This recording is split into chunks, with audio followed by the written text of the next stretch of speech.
Hello friend, मेरा नाम है सहबाज। आप देख रहे हैं स्मार्ट एयर कूल सिस्टम।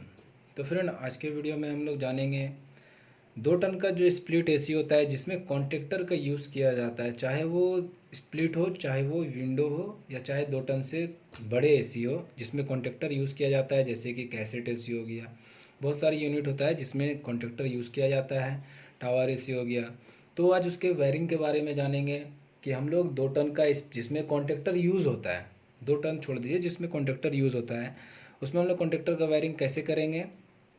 और इसका जो कुछ डायग्राम हम बनाए हैं एक एसी का, उसके माध्यम से मैं आपको समझाना चाहूँगा, उसके द्वारा मैं आपको समझाना चाहूँगा कि इसमें कॉन्ट्रैक्टर का और पीसीबी का काम क्या है और किस तरह से हम लोग इसका वायरिंग कर सकते हैं। तो फ्रेंड, जो भी इस वीडियो में नए हैं, मैं वीडियो उन्हीं लोग के लिए बना रहा हूँ, और जिन्हें पीसीबी और कॉन्ट्रैक्टर के वायरिंग के बारे में मालूम है आप स्किप कर सकते हैं, क्योंकि अगर आपको पता है तो चलिए फ्रेंड, हम वीडियो को स्टार्ट करते हैं।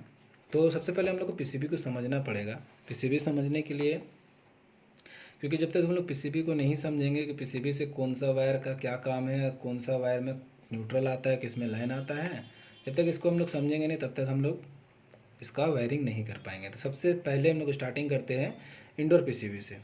इंडोर पीसीबी में जैसे कि आपको दिख रहा है यहाँ पे 3 वायर निकला हुआ है। बहुत सारे यूनिट के जो पीसीबी होते हैं उसमें वायर नहीं होता है, एक जैक मतलब एक थिम्बल का लगाने का जगह होता है। तो हम दोनों आपको बता देते हैं। जैसे बहुत से मशीन में आते हैं जिसमें एक रिले बड़ा सा लगा हुआ होता है, जिसमें लाइन लगाने का ऑप्शन होता है। बहुत सारे मशीन हैं, बहुत सारे ऐसे यूनिट है जिसमें बड़ा वाला भी रिले 2 टन में लगा हुआ होता है, लेकिन फिर भी कॉन्ट्रैक्टर वो लगता है। बहुत से मशीन में बड़ा वाला रिले आपको नहीं दिखेगा, जिसमें एक छोटा सा तार निकाल दिया जाएगा या पतला सा छोटा सा पिन रहेगा। तो वो आप फील्ड में काम करते होंगे या आप स्टार्टिंग किए हैं तो धीरे धीरे आपको वो आगे दिखने को मिल जाएगा, लेकिन हम इस वीडियो में आपको बहुत बढ़िया तरह से क्लियर कर देंगे कि कौन सा आपका स्टार्टिंग है, कौन सा कॉमन, कौन सा रनिंग, सॉरी कौन सा स्टार्टिंग है, कौन सा लाइन और कौन सा न्यूट्रल, हम आपको पीसीबी में ही कंफर्म कर देंगे। तो हर पीसीबी, जो भी पीसीबी हम लोग का एसी या जो भी चीज़ में हम लोग का यूनिट में यूज़ किया जाता है, हर पीसीबी में लिखा हुआ होता है कौन सा क्या चीज़ का वायर है और क्या चीज़ का जैक है, किसमें कौन सा पावर देना है, सब लिखा हुआ है। जैसे कि ये रेड कलर का, आपको पता है रेड हमेशा लाइन होता है, लेकिन फिर भी कंपनी यहाँ पे लाइन लिख दिया है, जैसे कि एल मतलब लाइन, ये इसमें लाइन देना है हम लोग को। यहाँ पे ये जो ब्लू कलर का है यहाँ पे न्यूट्रल, इसमें न्यूट्रल देना है। तो लाइन और न्यूट्रल जब देंगे तो क्या होगा, पीसीबी चालू हो जाएगा। पीसीबी चालू होगा तो आपको पता है एक आउटपुट निकलता है जो कंप्रेसर में जाता है। तो यहाँ पे एक सिग्नल लिखा हुआ है एस, इसको स्टार्टिंग भी बोल सकते हैं, सिग्नल भी बोल सकते हैं। तो इससे क्या है कि हम लोग का जब मशीन को चालू करेंगे तो यहाँ से सिग्नल वायर निकलेगा, यहाँ से लाइन आएगा। तो अभी इसको हम लोग बताते हैं आपको ऐसे। जब इसमें और इसमें लाइन दिए तो पीसीबी चालू हो गया। पीसीबी चालू हुआ तो क्या है कि 3 मिनट का टाइमर है। 3 मिनट बाद क्या है, ये आउटपुट छोड़ेगा। यहाँ से जब आउटपुट देगा तो इसमें क्या आ जाएगा, लाइन। जब इसमें लाइन आएगा तो कंप्रेसर चालू होता है। जब अंदर का रूम का फिर टेम्परेचर आ जाता है तो इसको लाइन देना बंद कर देता है, रिले इसको लाइन बंद करता है, तो ये लाइन यहाँ से कट जाता है तो कंप्रेसर बंद हो जाता है। तो अब हम लोग समझते हैं इसमें। तो पीसीबी के बारे में आपको समझ में आ गया पीसीबी का क्या काम है। अब समझते हैं कॉन्ट्रैक्टर को। ये कॉन्ट्रैक्टर हो गया। जैसे ये कॉन्ट्रैक्टर आपको दिख रहा है, ये आपका कॉन्ट्रैक्टर जो है सिंगल फेस का कॉन्ट्रैक्टर है। आपका डबल फेस का भी डबल फेस का नहीं, 3 फेस का कॉन्ट्रैक्टर शायद आता है। शायद क्या मतलब 3 फेस का भी कॉन्ट्रैक्टर आता है, जो कि हमारे पास है, पर कहाँ रखा हुआ है अभी खोजना पड़ेगा, क्योंकि मैं घर में वीडियो शूट कर रहा हूँ, सर्विस सेंटर में तो हूँ नहीं। तो चलिए अभी इस कॉन्ट्रैक्टर को जानते हैं। ये कॉन्ट्रैक्टर में टोटल आपको जैसा कि दिख रहा होगा, ये हम लोग 2 टन में यूज़ करते हैं, जो सिंगल फेस के लिए यूज़ करते हैं। ये सिंगल फेस ही सप्लाई करता है, इसलिए सिंगल फेस के लिए। तो अब हम लोग को समझना पड़ेगा, यहाँ पे जब आप देखिएगा गौर से कि यहाँ पे अगर हम लोग सप्लाई देते हैं तो इधर से सप्लाई नहीं आएगा, क्योंकि आप गौर से देखिएगा। अगर हम दिखाते हैं यहाँ पे अभी गैप है, गैप देख रहे हैं, जब इसको हम दबाएंगे तो यहाँ सट जाएगा। तो ये जब सटेगा तब क्या है, इसके द्वारा होते हुए सप्लाई फिर यहाँ आ जाएगा। तो इसको सटाने का काम किसका है, इसको सटाने का काम है इसका। ये जो कॉइल देख रहे हैं, ये कॉइल में यहाँ पे न्यूट्रल दिलाएगा, यहाँ पे लाइन दिलाएगा। कोई ज़रूरी नहीं है, यहाँ भी न्यूट्रल दे सकते हैं, यहाँ भी न्यूट्रल दे सकते हैं, यहाँ भी लाइन दे सकते हैं, यहाँ भी लाइन दे सकते हैं। मतलब ऐसा कोई फिक्स नहीं है कि इसमें न्यूट्रल ही, ये साइड न्यूट्रल देना है, वो साइड लाइन देना है। कोई साइड भी आप लाइन न्यूट्रल दे सकते हैं। तो यहाँ पे न्यूट्रल देंगे, यहाँ पे लाइन देंगे तो क्या होगा, इसमें कॉइल है। इसमें कॉइल में जब पावर जाता है तो क्या होता है, इसमें एक मैग्नेटिक पावर जनरेट होता है। लाइन न्यूट्रल देने के बाद क्या है, मैग्नेटिक पावर जनरेट होगा तो क्या है, इसके अंदर एक इतना बड़ा लगा हुआ है मेटल का सॉफ्ट। उसका क्या होगा, जब इसमें मैग्नेटिक पावर जनरेट होगा तो क्या करेगा, उसको अपनी तरफ खींचेगा, क्योंकि वो मैग्नेट बनता है, चुंबक बनता है। आपको पता है मैग्नेट पे कभी भी कोई मेटल अगर आप सटाइएगा लोहा, तो वो आप सट जाएगा। तो जब इसमें मैग्नेटिक पावर जनरेट होगा तो क्या होगा, इसको ऑटोमेटिक अपने नीचे खींच लेगा। जब नीचे खींचेगा तो क्या, ये आपस में कनेक्ट हो जाएगा। जब ये आपस में कनेक्ट होगा तो क्या होगा, यहाँ का सप्लाई यहाँ आ जाएगा। समझ में आ गया आपको, यहाँ का सप्लाई यहाँ आ जाएगा। जब इसमें पावर हम हटाएंगे तो ये क्या, रिटर्न ऊपर आया, तो यहाँ से डिस्कनेक्ट हो गया, तो यहाँ का पावर इधर नहीं आएगा, तो यहीं पे ब्रेक हो जाएगा। अब समझते हैं वायरिंग में, क्योंकि वायरिंग में ज़्यादा आपको समझ में आएगा, क्योंकि इसका जो वायरिंग है वो यहीं पे आपको समझ में आएगा कि कैसे करना है। आपको एक स्प्लिट एसी का इंडोर यूनिट बना दिए हैं, एक आउटडोर यूनिट बना दिए हैं। अब हम इसमें समझते हैं।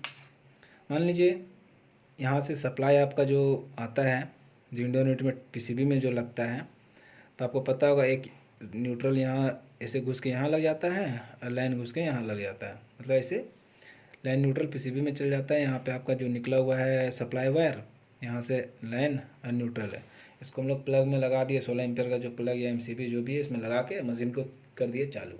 एग्जाम्पल हम मतलब सपोज बता रहे हैं, अभी चालू नहीं करना, मतलब हम बता रहे हैं कि इसमें काम कैसे करता है। पहले वो जान जाएंगे काम कैसे करता है, तो इसका वायरिंग भी समझ में आ जाएगा। लाइन न्यूट्रल यहाँ दिए तो क्या होगा, इंडोर यूनिट हो जाएगा चालू। इंडोर यूनिट चालू होने के बाद क्या है, यहाँ पे लाइन आउटडोर से इंडोर का जो वायरिंग है, लाइन है, यहाँ भी लाइन है, neutral neutral, starting starting, earthing earthing, same wiring हम लोग को करना है। न्यूट्रल को न्यूट्रल में टाइट करना है, लाइन को लाइन में टाइट करना है, सिग्नल को सिग्नल में टाइट करना है, अर्थिंग को अर्थिंग पर टाइट कर देना है। जैसा कि हर यूनिट में लिखा हुआ था, लाइन न्यूट्रल स्टार्टिंग और earthing, line neutral starting earthing, उसी टाइप को आपको टाइट कर देना है। तो क्या है कि जहाँ पावर देंगे तो यहाँ का पावर यहाँ आ जाएगा। इसमें होता क्या है आपको बताते हैं, 1.5 टन और 2 टन में अंतर क्या है। 1.5 टन में 2 टन में अंतर ये है, उसको भी जानना बहुत ज़रूरी है। 1.5 टन 2 टन का अंतर भी जानिएगा, जब तक नहीं तब तक आपको समझ में नहीं आएगा। 1.5 टन और 2 टन का अंतर ये है कि जब 1.5 टन का यूनिट में हम लोग 1.5 टन का जो मशीन होता है उसमें लाइन एंड न्यूट्रल जब देते हैं, तो होता क्या है कि आउटडोर यूनिट में न्यूट्रल पहले से चल जाता है। क्योंकि यहाँ से जो है न्यूट्रल जो है, यहाँ से न्यूट्रल मशीन में, मतलब यहाँ से जो न्यूट्रल है वो पीसीबी में जाता है और आउटडोर यूनिट में भी चल जाता है। और इस 2 टन में क्या होता है, लाइन और न्यूट्रल दोनों जाता है आउटडोर यूनिट में। अगर आप प्लग लगा के स्विच ऑन करते हैं तो आउटडोर यूनिट में भी लाइन और न्यूट्रल पहुँच गया है। उसमें आपको लाइन न्यूट्रल पहुंचा हुआ है आउटडोर यूनिट में भी, लेकिन कंप्रेसर चालू नहीं होगा। लेकिन लाइन और न्यूट्रल दोनों आउटडोर यूनिट में आपको मिलेगा। बस आपको रिमोट से ऑन करने के देरी, रिमोट से ऑन कीजिएगा, उसके बाद 3 मिनट बाद कंप्रेसर चालू हो जाएगा। तो उसी को समझना है कि जब जो 1.5 टन का मशीन होता है उसमें लाइन नहीं जाता है, जो आउटपुट छोड़ता है, जो हम लोग का 1.5 टन का यूनिट में जो आउटपुट रिले लगा हुआ था वहाँ से आउटपुट छोड़ता है, तो वहाँ से लाइन आता है, वो लाइन डायरेक्ट कंप्रेसर में चला जाता है। और न्यूट्रल ऑलरेडी कंप्रेसर में लाइन चालू रहता है, फैन में और कंप्रेसर में। तो इसको किनारे करते हैं। अब यहाँ से समझते हैं, लाइन और न्यूट्रल दिए, इंडोर यूनिट चालू हो गया, लाइन और न्यूट्रल का तार ये आपस में जुड़ा हुआ है, तो मतलब यहाँ भी लाइन और न्यूट्रल चालू है। क्योंकि जब ये यहाँ से सप्लाई देंगे तो क्या है कि ये पीसीबी में भी है और पीसीबी से घूम के आपका यहाँ पे भी सप्लाई चालू रहता है। ये चीज़ आपको जानना बहुत ज़रूरी है। जब आप लाइन और न्यूट्रल सप्लाई वायर जो जिससे चालू करते हैं, तो लाइन और न्यूट्रल यहाँ से आपका इसमें भी, मतलब ऑटो यूनिट में भी लाइन और न्यूट्रल पहुँच जाता है। तो लाइन और न्यूट्रल यहाँ पहुँच गया हम लोग का, फिर भी कंप्रेसर चालू नहीं होगा। कंप्रेसर चालू इसलिए नहीं होगा क्योंकि आपको यहाँ पे हम एक डायग्राम में आपको दिखाता हूँ, जो कि समझना बहुत ज़रूरी है। यहाँ पे मैं आपको डायग्राम में बताता हूँ। यहाँ से लाइन आया, यहाँ पे लाइन आया, यहाँ पे न्यूट्रल आ गया, यहाँ पे न्यूट्रल आ गया और यहाँ पे सिग्नल है। तो जब ये लाइन आया यहाँ से, देखिए गौर से देखिएगा, यहाँ से लाइन आया, यहाँ लाइन चालू है, लेकिन यहाँ से आने के बाद वो यहाँ कनेक्ट होके इसमें कनेक्ट होता है। या तो आप इसमें टाइट कर सकते हैं, या तो यहाँ पे जैक लगा, थैम्बल लगा सकते हैं। तो यहाँ पे जब ये आया तो यहाँ पे अभी ये ब्रेक है, मतलब ये आपस में अभी सटा हुआ नहीं है। तो जब ये सटा हुआ नहीं है तो क्या, यहाँ से सप्लाई नहीं निकलेगा, मतलब यहाँ पे सप्लाई नहीं आ रहा है। तो यहाँ से सप्लाई रुका हुआ है। अभी फ़िलहाल हम लोग का यहीं तक सप्लाई आया है, मतलब लाइन यहीं तक आया है, बाकी इधर सप्लाई नहीं हुआ है, जिसके कारण कोई भी आउटडोर का फंक्शन काम नहीं करेगा, कंप्रेसर फैन नहीं चलेगा। तो ये हो गया हम लोग का लाइन। यहाँ से जो लाइन आता है उसका वायरिंग आपको समझ में आ गया कि लाइन जो हम लोग का आउटडोर यूनिट में आता है उसको हम लोग को इसमें टाइट करना है। जो पीसीबी से इंडोर यूनिट से जो लाइन निकलता है उसको यहाँ टाइट करना है। अब बात करते हैं न्यूट्रल। जो न्यूट्रल हम लोग का इंडोर यूनिट से आता है उसको कहाँ टाइट किया जाता है। न्यूट्रल का एक वायर एक वायर न्यूट्रल का हम लोग को कॉन्टेक्टर का यहाँ टाइट करना पड़ेगा। न्यूट्रल का जैसे कि ये न्यूट्रल आया है, इसका एक वायर हम लोग यहाँ टाइट कर दिए हैं। ये है ये थिम्बल जो आप देख रहे हैं यहाँ पे जैक, तो न्यूट्रल को हम लोग यहाँ पे एक टाइट कर देंगे और जस्ट यहाँ से निकाल के एक चल जाएगा कंप्रेसर का कॉमन में। जो कंप्रेसर का ब्लैक वाला तार कॉमन आता है एक उसमें चला जाएगा, और एक जस्ट यहाँ से निकाल के हम लोग फ़ैन का, एक फ़ैन में 2 तार होता है आपको पता है आउटडोर यूनिट का, जिसमें से एक लाइन है जिससे दो तार से मोटर को ऑन किया जाता है, 2 तार कैपेसिटर का अलग से होता है। तो न्यूट्रल को हम लोग को यहाँ से एक फ़ैन में दे देना है, और न्यूट्रल से एक निकाल के हम लोग को कंप्रेसर का कॉमन में दे देना है, और एक न्यूट्रल निकाल के हम लोग को कॉन्टेक्टर में दे देना है। कॉन्टेक्टर में दिला गया, लाइन हम लोग को यहाँ इसमें दिला गया। अब बचा सिग्नल। जब सिग्नल, जो सिग्नल वायर है इसको हम लोग को देना है, जैसे हम लोग इसमें न्यूट्रल दिए थे ये साइड, और ये साइड जो बचा हुआ है जैसे ये साइड, इसमें देना है हम लोग को सिग्नल को। यहाँ पे जो मतलब इंडोर यूनिट से जो सिग्नल आता है उसको देना है यहाँ। जब यहाँ सिग्नल देंगे तब क्या होगा, इसमें सिग्नल यहाँ दे दिए, मतलब यहाँ पे न्यूट्रल है, यहाँ सिग्नल, तो सिग्नल हम लोग को क्या छोड़ता है, लाइन। तो मतलब न्यूट्रल लाइन जब यहाँ पे आएगा तब क्या होगा, magnetic arm generate, magnetic power generate करेगा। तो क्या ये सॉफ्ट को जो है वो नीचे की ओर खींचेगा। जब ये नीचे की ओर खींचेगा तो क्या होगा, ये यहाँ पे कनेक्ट हो जाएगा। जो अभी डिस्कनेक्ट था वो कनेक्ट हो जाएगा। जब कनेक्ट हो जाएगा तो यहाँ से क्या है, ये सप्लाई इसमें चल जाएगा। तो इसमें जब सप्लाई जाएगा तो यहाँ से आप देखिएगा 2 गो वायर यहाँ टाइट होता है। यहाँ पे 2 तार लगता है, एक कंप्रेसर का, एक आउटडोर का फ़ैन का। तो एक कंप्रेसर का यहाँ से आके चल जाएगा रनिंग कैपेसिटर में, और यहाँ से आके चल जाएगा फ़ैन में। तो फ़ैन में न्यूट्रल पहले से था, अब चल जाएगा यहाँ से रनिंग कैपेसिटर में, और आपका इसमें। तो होगा क्या, यहाँ से जो डायरेक्ट है, यहाँ से न्यूट्रल पहले से पहुँचा हुआ था, और लाइन जो यहाँ से होके इसमें जाएगा तो कंप्रेसर हो जाएगा चालू। ठीक है, तो अभी यहाँ समझना है, जैसे जो सिग्नल है, मान लीजिए पीसीबी जो मशीन को जब हम लोग चालू करते हैं तो होता क्या है, ये 3 मिनट के बाद, 3 मिनट के बाद ये आउटपुट छोड़ता है। जब आउटपुट छोड़ा तो ये क्या छोड़ा, लाइन यहाँ से आया, न्यूट्रल यहाँ कॉन्टेक्टर में पहले से न्यूट्रल है। आपको हम जैसे कि बताया कि लाइन और न्यूट्रल यहाँ पे हमेशा रहता है, क्योंकि ये लाइन और न्यूट्रल आपस में यहीं पे कनेक्ट होता है। तो यहाँ पे न्यूट्रल पहले से टाइट था, यहाँ से सिग्नल लाइन छोड़ा, लाइन जैसे छोड़ा वो कहाँ आ गया, कॉन्टेक्टर का एक साइड में, और न्यूट्रल में पहले से एक साइड में न्यूट्रल पहले से दिया हुआ था। मतलब इसमें हम न्यूट्रल पहले से दे चुके हैं, अब इसमें दिए हम लोग कौन सी, लाइन। जब ये 3 मिनट बाद लाइन छोड़ा तो क्या आएगा, यहाँ पे लाइन आएगा 3 मिनट के बाद। जैसे ये 3 मिनट के बाद आएगा, यहाँ मैग्नेटिक आर्म जनरेट होगा। वो क्या करेगा, इस सफ्ट का, जो इसके अंदर में एक सफ्ट है मेटल का, उसको वो अपनी साइड खींचेगा। जैसे खींचेगा तो ये क्या होगा, सट जाएगा। जब ये सटता है तो यहाँ से सप्लाई चालू हो जाता है।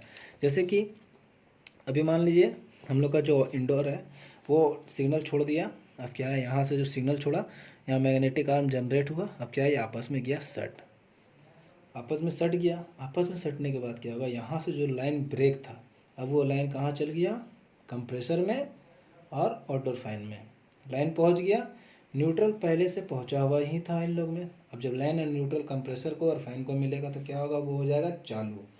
जब ये चालू हो जाएगा तो इसका जो एम्पियर है, जो 10 एम्पियर जो लेता है, जो 10 एम्पियर ये लेता है, वो एम्पियर पीसीबी में नहीं जा रहा है। अब उसको पीसीबी से मतलब नहीं है, क्योंकि ये जो लाइन, ये जो न्यूट्रल यहाँ से यहाँ आ गया और लाइन जो यहाँ से यहाँ आ गया, तो ये डायरेक्ट जो पावर, इसका जो एम्पियर है, जो लोड है, वो डायरेक्ट इस वायर में है, ना कि कोई पीसीबी में। पीसीबी का कोई भी सर्किट में इसका लोड नहीं है, क्योंकि आपको दिख रहा होगा यहाँ से लाइन और न्यूट्रल आपस में कनेक्ट है। यहाँ से लाइन और न्यूट्रल यहाँ आ गया, यहाँ से डायरेक्ट ये कंप्रेसर को चालू कर दिया, कंप्रेसर डायरेक्ट चालू हो गया, इंडोर अपना चल रहा है, इंडोर आउटडोर अपना चल रहा है। अब जब रूम का टेम्परेचर आ जाएगा तो क्या करेगा, जब रूम का टेम्परेचर आएगा तो यहाँ से ये सिग्नल रुक जाएगा। यहाँ सिग्नल जो ये वायर है इसको लाइन देना छोड़ देगा। जैसे ही लाइन देना छोड़ेगा वो यहाँ से जो सिग्नल आपको नहीं मिलेगा, मान लीजिए सिर्फ न्यूट्रल देंगे तो ये काम करेगा नहीं। यहाँ से लाइन रुक गया तो क्या होगा, ये फिर से ब्रेक हो जाएगा। जब फिर से ब्रेक होगा, फिर से ब्रेक हो जाएगा तो क्या हो जाएगा, ये यहाँ से लाइन जाएगा नहीं तो कंप्रेसर में लाइन पहुँचेगा नहीं, तो कंप्रेसर का फ़ैन चलेगा नहीं। कंप्रेसर जब फ़ैन नहीं चलेगा तो कूलिंग नहीं करेगा, मतलब अंदर रूम ठंडा है इसलिए आउटडोर यूनिट बंद है। जब फिर अंदर गर्म होगा तो फिर ये सिग्नल यहाँ से देगा तो ये फिर आपस में सट जाएगा, फिर कंप्रेसर चालू हो जाएगा। तो इसी तरह हम लोग 2 टन का यूनिट काम करता है, और इसका वायरिंग इसी तरह होता है जो कि मैं अभी बताया हूँ। कॉन्ट्रैक्टर को बहुत करीब से आपको बता देते हैं। इसमें न्यूट्रल देना है, इसमें सिग्नल जो एस होता है सिग्नल का वायर देना है, इसमें लाइन देना है और इसमें कंप्रेसर का लाइन देना है। जो कंप्रेसर से रनिंग आता है उसको देना है और फ़ैन का जो रनिंग आता है उसमें देना है। कंप्रेसर का जो कॉमन है वो डायरेक्ट न्यूट्रल में लग जाएगा, फ़ैन का जो न्यूट्रल है वो डायरेक्ट यहाँ न्यूट्रल में टाइट हो जाएगा। तो आए फ्रेंड, वीडियो आपको समझ में आया हो तो प्लीज़ हमारे यूट्यूब चैनल को लाइक कीजिएगा, शेयर कीजिएगा, सब्सक्राइब कीजिएगा और वीडियो अच्छा लगा हो तो प्लीज़ हमें कमेंट में ज़रूर बताइएगा।